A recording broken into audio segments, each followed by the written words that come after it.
Hey guys, how's it going everybody? My name is Blitzwinger, ladies and gents. Welcome on back to a brand new video here on the channel, and we're gonna go on ahead and discuss something that I am super duper stoked for. So of course, as you know, Spider-Man PS4 has been out for a hot minute now, and a lot of us have really enjoyed the game. It is one of the highest reviewed games of the entire year, and a lot of people have been praising how fantastic it is.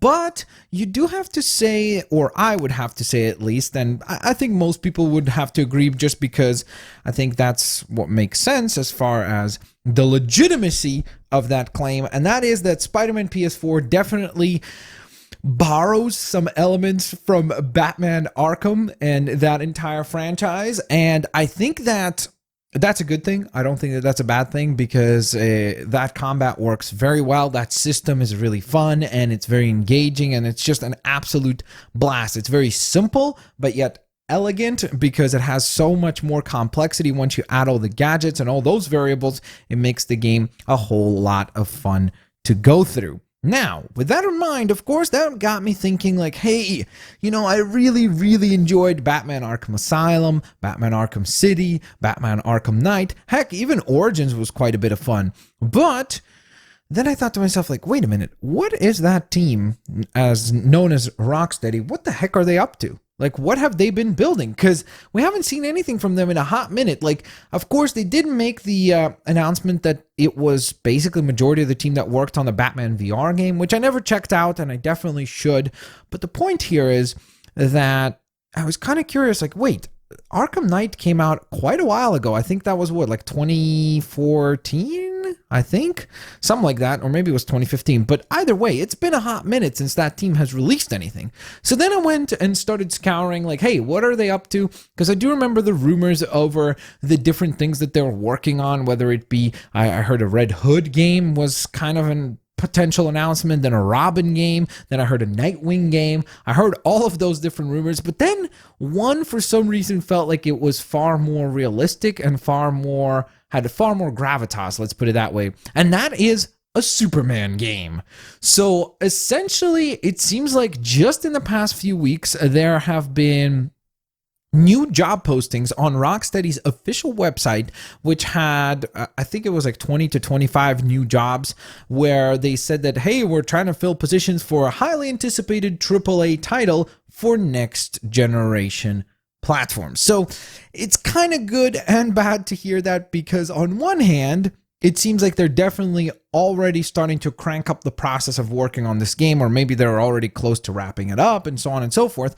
But the other thing that was quite disappointing is that it said next generation platforms, because that hints to the fact that we're probably not going to get a Rocksteady title on the PlayStation 4 and the Xbox One generation, or maybe even the Switch. I doubt it would come out for the Switch, but let's say even the Switch.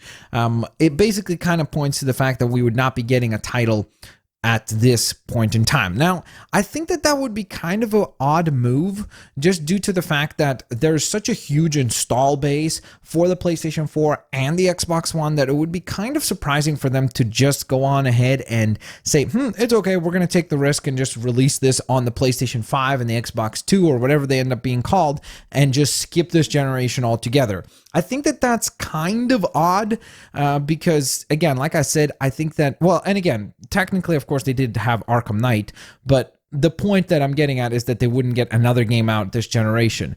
And I think that that's not a bad thing necessarily, because it could be like, you could make the argument like, hey, well, if they're one of the launch games for the PlayStation 5 and the Xbox 2, then that's a good thing, right? Like, they would be that title that people go in to buy in order to get the new consoles, and so on and so forth. So you could definitely make an argument there as well. I just think that it makes more sense to go on ahead and target the existing ginormous platforms that we have, whether it be PC, Xbox One, and PlayStation 4, or any combination of those three, because they're established. They are great consoles. We look at something like Spider-Man PS4, and that game looks gorgeous. Arkham Knight was insanely good looking, so it's like, I don't really see how much further you can push the graphical side of things. Now, of course, if this game that they're building for Superman requires some extensive technical specs, and therefore they have to wait for the PlayStation 5 and the Xbox 2 in order to launch, that makes far more sense, right? Because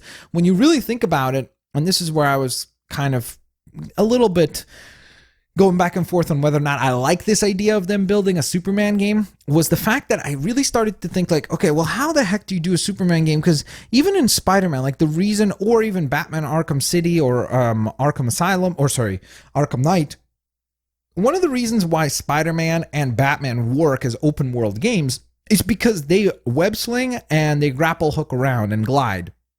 And the reason why I'm saying that is because you don't just fly and jolt across the entire map in seconds.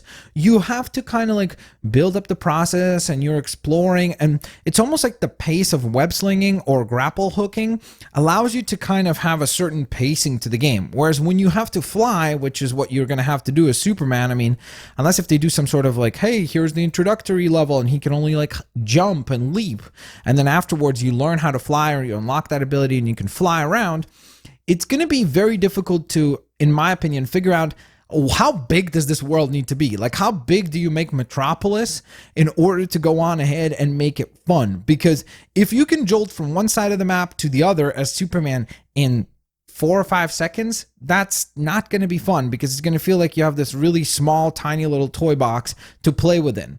So because of that, I'm really, really curious whether or not the reason why this game might come out on next generation platforms is because they actually need to build it and make it so much larger in scope and size, and make it way more detailed, to where even when you fly fast, you're not going to be able to just get across the entire map very, very, very quickly.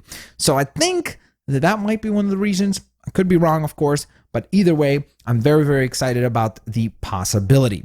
So here's the other thing I wanted to go on ahead and ask you guys. Do you think that this game should be set in the Arkham universe? Because for me, I think it is a resounding yes, absolutely, without a shadow of a doubt. Because I think that if you now introduce Superman into that world, first of all, I think you're obviously going to start building towards a potential Justice League crossover, which would be amazing.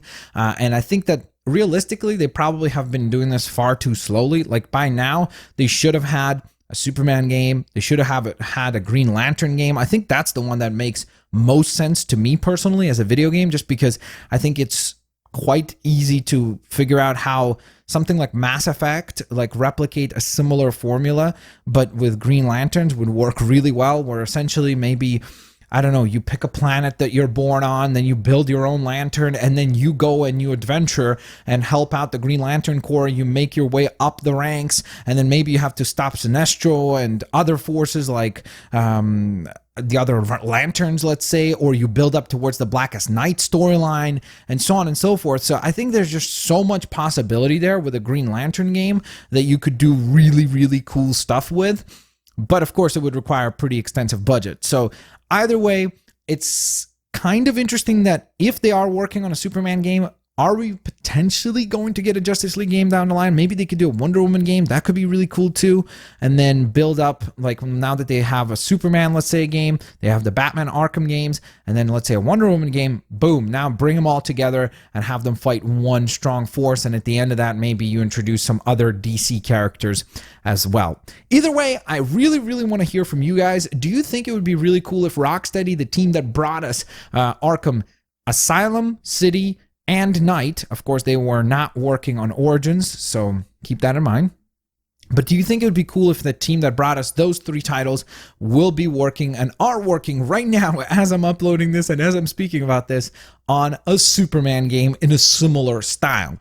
Do you think that's a good idea? Do you think it's a bad idea? Because, of course, I know a lot of people make the argument that Superman is just way too powerful, and because of that, it becomes impossible to make him an interesting hero to play as, because you're just OP and you're way too powerful right off the bat. I think you can get around that with creative mechanics, pacing of the game, and a cool story that explains why, let's say, Superman doesn't have all his powers right away, or you slowly, gradually get to the point where you are Superman at the end of the game, similarly to like Spider-Man PS4. When you start that game, you're not super duper OP. You don't have all your gadgets, you don't have all your power-ups, you don't have all your abilities, your gadgets are not maxed out, your suit powers are not all unlocked, but by the end of the game, you're an absolute monster because you have all this stuff unlocked and you have all these gadgets and all these items that are available to you now. You've got all these upgrades that you've paid for in terms of power-ups where you can now go on ahead and pull weapons off of enemies, so you're not having to deal with those situations and issues.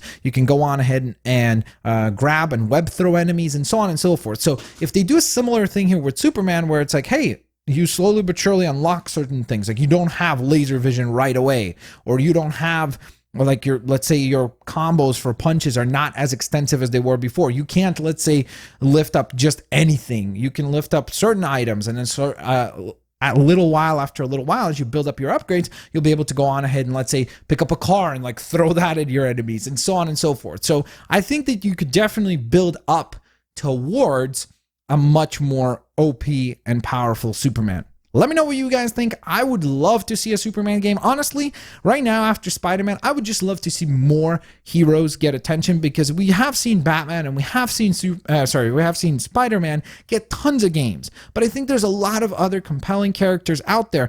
Even Iron Man, for example, to me, would make for an amazing game. You get to unlock different suits, and of course you could make the argument, well, Blitz, they did 2 Iron Man games with Activision and they were awful.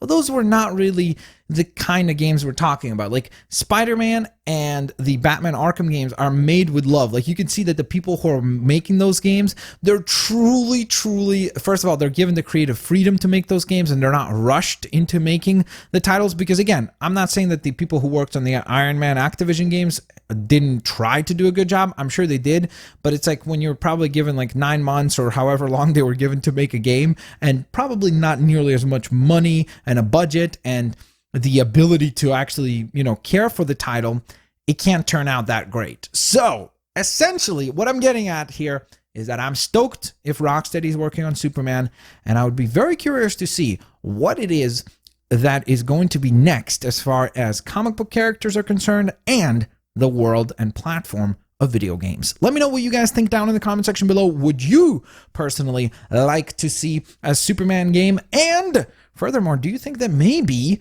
WB Games Montreal, which is the team that worked on Arkham Origins, maybe they're working on some other game? Maybe they're the ones that are actually working on that Red Hood game or something along those lines.